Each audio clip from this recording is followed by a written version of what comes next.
ಯೇಸು ಕ್ರಿಸ್ತನ ಮಹಾಪರಿಶುದ್ಧ ನಾಮದಲ್ಲಿ ನಿಮ್ಮೆಲ್ಲರನ್ನು ವಂದಿಸುವಂತವರಾಗಿದ್ದೇನೆ.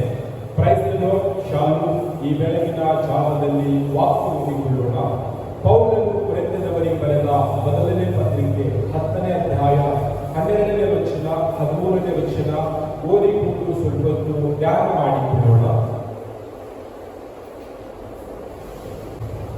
ಆದ ಕಾರಣ ನಿಂತಿದ್ದೇನೆಂದು ನೆನೆಸುವವನು ಬೀಳದಂತೆ ಎಚ್ಚರಿಕೆಯಾಗುವಿರಿ.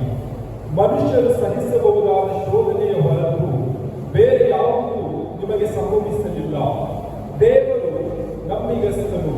ನಿಮ್ಮ ಶಕ್ತಿಯನ್ನು ಮೀರುವ ಶೋಧನೆಯನ್ನು ನಿಮಗೆ ಬಲಗೊಳಿಸದೆ ನೀವು ಅದನ್ನು ಸಹಿಸುವುದಕ್ಕೆ ಶಕ್ತರಾಗುವಂತೆ ಶೋಧನೆಯಾಗುತ್ತಲೇ ತಪ್ಪಿಸಿಕೊಳ್ಳುವ ಮಾರ್ಗವನ್ನು ಸಿದ್ಧ ಮಾಡುವುದು.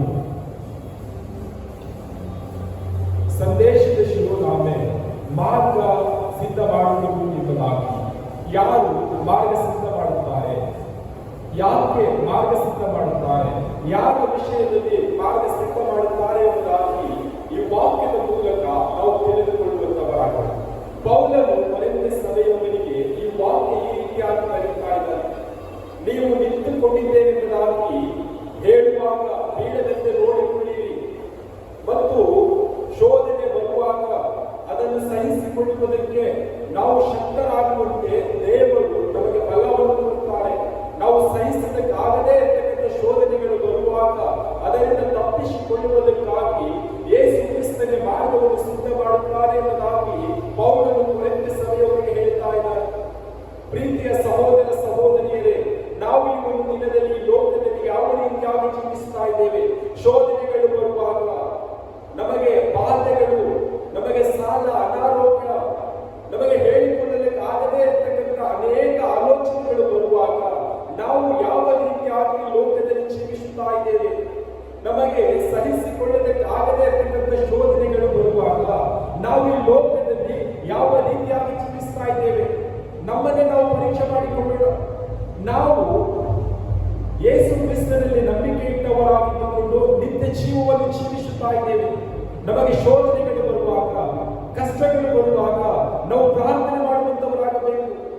ನಾವು ಪ್ರಾರ್ಥಿಸುವಾಗ ಯೇಸು ಕ್ರಿಸ್ತನು ತಾನೇ ನಮಗೆ ಬಲ ಕೊಡುತ್ತಾರೆ, ಶಕ್ತಿ ಕೊಡುತ್ತಾರೆ. ಅದು ನಾವು ಸಹಿಸಿಕೊಳ್ಳಲಿಕ್ಕೆ ಆಗದೇ ಇರತಕ್ಕಂಥ ಶೋಧನೆಗಳಿರುವಾಗ ಅದರಿಂದ ತಪ್ಪಿಸಿಕೊಳ್ಳುವಂತ ಮಾರ್ಗವನ್ನು ಯೇಸು ಕ್ರಿಸ್ತನು ತಿಳಿಸುತ್ತಾರೆ. ನಾವು ಈ ಒಂದು ದಿನದಲ್ಲಿ ಯಾವ ರೀತಿಯಾಗಿ ಜೀವಿಸುತ್ತಾ ಇದ್ದೇವೆ? ನಮಗೆ ಶೋಧನೆಗಳು ಬರುವಾಗ ನಾವು ಯೇಸು ಕ್ರಿಸ್ತನ ಸನ್ನಿಧಾನದಲ್ಲಿ ಬಂದು ನಾವು ಪ್ರಾರ್ಥನೆ ಮಾಡುತ್ತಾ ಇದ್ದೇವ, ವಿಜ್ಞಾಪನೆ ಮಾಡುತ್ತಾ ಇದ್ದೇವ. ನಮಗೆ ಬರ್ತಕ್ಕಂಥ ಶೋಧನೆಗಳೇ ದೊಡ್ಡದಾಗಿದೆ. ಆ ಶೋಧನೆಯಲ್ಲಿ ನಾವು ಮುಳುಗಿದವರಾಗಿ ಯೇಸು ಕ್ರಿಸ್ತನಿಂದ ದೂರ ಹೋಗಿಕೊಂಡು ಈ ಲೋಕದಲ್ಲಿ ಅನೇಕ ಆಲೋಚನೆಗೆ ಒಳಗಾಗಿ ನಾಶದ ಮಾರ್ಗದಲ್ಲಿ ನಾವು ಜೀವಿಸುತ್ತಾ ಇದ್ದೇವೆ. ಪ್ರೀತಿಯ ಸಹೋದರ ಸಹೋದರಿಯರೇ, ಈ ಒಂದು ದಿನದಲ್ಲಿ ಸುಂದರ ಸಮಯವಾಗಿದೆ. ವಾಕ್ಯದ ಮೂಲಕ ನಾವು ತಿಳಿದುಕೊಂಡಿದ್ದೇವೆ. ಶೋಧನೆಗಳು ಬರುವಾಗ ಅದನ್ನು ಸಹಿಸಿಕೊಳ್ಳುವಂತ ಶಕ್ತಿ ಯೇಸು ಕ್ರಿಸ್ತನು ಕೊಡುತ್ತಾನೆ. ಮನುಷ್ಯನಿಗೆ ಬರುವಂತ ಶೋಧನೆಗಳು ಆತನು ಸಹಿಸಿಕೊಳ್ಳುತ್ತಾನೆ. ಆತನು ಸಹಿಸಿಕೊಳ್ಳದಕ್ಕೆ ಇರತಕ್ಕಂಥ ಶೋಧನೆಗಳು ಬರುವಾಗ ಅದರಿಂದ ತಪ್ಪಿಸಿಕೊಳ್ಳುವುದಕ್ಕಾಗಿ ಮಾರ್ಗವನ್ನು ಕೂಡ ಯೇಸು ಕ್ರಿಸ್ತನೇ ತೋರಿಸುವಂತವರಾಗಿದ್ದಾನೆ.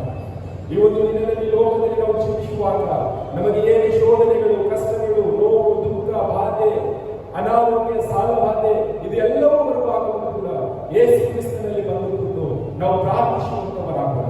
ಪ್ರಾರ್ಥನೆ ಮಾಡುತ್ತಾ ಬಲ ಶಕ್ತಿ ಹೊಂದಿಕೊಳ್ಳುತ್ತಾ ಆ ಒಂದು ಶೋಧನೆಯಿಂದ ತಪ್ಪಿಸಿಕೊಳ್ಳುವಂತ ಮಾರ್ಗವನ್ನು ಈ ಸತ್ಯವೇದದಿಂದ ತಿಳಿದುಕೊಳ್ಳುತ್ತಾ ಪ್ರತಿನಿತ್ಯವೂ ಸತ್ಯವೇದದ ಎಲ್ಲ ಆಜ್ಞೆಗಳು ಕೈಕೊಂಡು ನಡೆಯುತ್ತಾ ಈ ಲೋಕದಲ್ಲಿ ನಾವು ಜೀವಿಸುವಂತವರಾಗೋಣ. ನಾವು ಅಷ್ಟೇ ಆ ಶೋಧನೆಯಿಂದ ತಪ್ಪಿಸಿಕೊಂಡು ಜೀವಿಸದ ಹಾಗೆ ಇನ್ನು ಅನೇಕ ಜನರು ಈ ಲೋಕದಲ್ಲಿ ಶೋಧನೆ ಒಳಗೆ ಸಿಕ್ಕಾಕಿಕೊಂಡು ತಮ್ಮ ಜೀವಿತವನ್ನು ಮಾರ್ಗ ಕಾಣದ ಹಾಗೆ, ತಮ್ಮ ಜೀವಿತದಲ್ಲಿ ಏನು ಮಾಡಬೇಕೆಂಬುದಾಗಿ ತಿಳಿಯದ ಹಾಗೆ ಅವರ ಜೀವಿತವನ್ನು ಅವರು ನಾಶನಕ್ಕೆ ಒಳಗಾಗ್ತಾ ಇದ್ದಾರೆ, ಮರಣಕ್ಕೆ ತುತ್ತಾಗುತ್ತಾ ಇದ್ದಾರೆ. ಕೊನೆಯದಾಗಿ ನರಕದಲ್ಲಿ ಯಾತನೆಯನ್ನು ಅನುಭವಿಸುವಂತವರಾಗಿದ್ದಾರೆ. ಪ್ರೀತಿಯ ಸಹೋದರ ಸಹೋದರಿಯರೇ, ಶೋಧನೆ ಬರುವಂತದ್ದು ಸೈತಾನದ ಕಾರ್ಯವಾಗಿದೆ. ಆ ಸೈತಾನದ ಕಾರ್ಯವನ್ನು ಈ ಸತ್ಯವೇದದ ಮೂಲಕ ನಾವು ಎದುರಿಸಿ ಬಲ ಶಕ್ತಿ ಹೊಂದಿಕೊಂಡು ಯೇಸು ಕ್ರಿಸ್ತನ ಮಾರ್ಗದಲ್ಲಿ ನಡೆಯುತ್ತಾ ಯೇಸು ಕ್ರಿಸ್ತನು ನಮಗೆ ಬಲ ಶಕ್ತಿ ಕೊಡುತ್ತಾರೆ. ಆ ಶೋಧನೆ ಶೋಧನೆಯಿಂದ ತಪ್ಪಿಸಿಕೊಳ್ಳುವಂತ ಮಾರ್ಗವನ್ನು ಕೂಡ ಯೇಸು ಕ್ರಿಸ್ತನು ಕೊಡುತ್ತಾನೆ. ನಾವು ಯೇಸು ಕ್ರಿಸ್ತನಲ್ಲಿ ಇದ್ದುಕೊಂಡು ಈ ಲೋಕದಲ್ಲಿ ಜೀವಿಸುವಂತವರಾಗ ಕರ್ತನು ಈ ವಾಕ್ಯ ನಮ್ಮೆಲ್ಲರ ಆತ್ಮಗಳಿಗೆ ಆಶೀರ್ವದಿಸಲಿ. ಆಮೆನ್.